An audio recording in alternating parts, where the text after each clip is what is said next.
यासिर खान खिदरान, बहुत सारी ताड़ियां।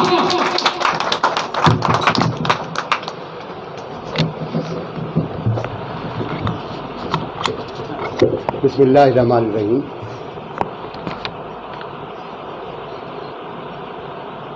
सारे उस्तादें जो कैसर भाई होनी मतलब जिन्हें को देख देख के थोड़ा बहुत सब बोलना ना आए।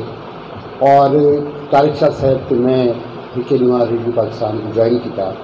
साको तनख्वाह इससे शायद ही मिलती है कि या बोलना या बोलने का तरीका दसना, लेकिन यकीन करे सो जिन्हें शाह साहब उन्हें फरमेंदे पे हैं कि तकरीबन 34 साल से शायद 5 रिहाड़े थी गए।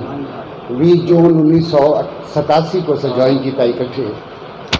जितना मुश्किल मैं कोई लगता पाया कि इतनी सारी गाली मुश्किल ही अंदाज कि इतनी सारी गाली और वक्त मैं चाहता पाया कि थोड़ी जी गुफ्तगू करा कि मैं उसको समेट नहीं सकता।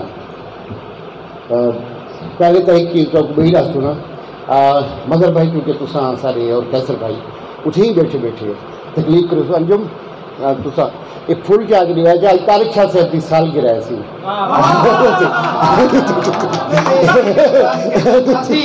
तारिक शाह साहब happy return of the day. अल्लाह ताला देर तक सलामत रखे। ये सरकारी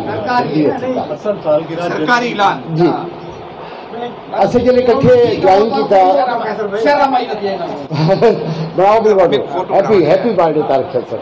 एक मिनट में फोटो बनाओ। मुबारक देनी शर्मिंदा दे कर याद भी करें ढेर देर ना ला यार बुक करू सुते गए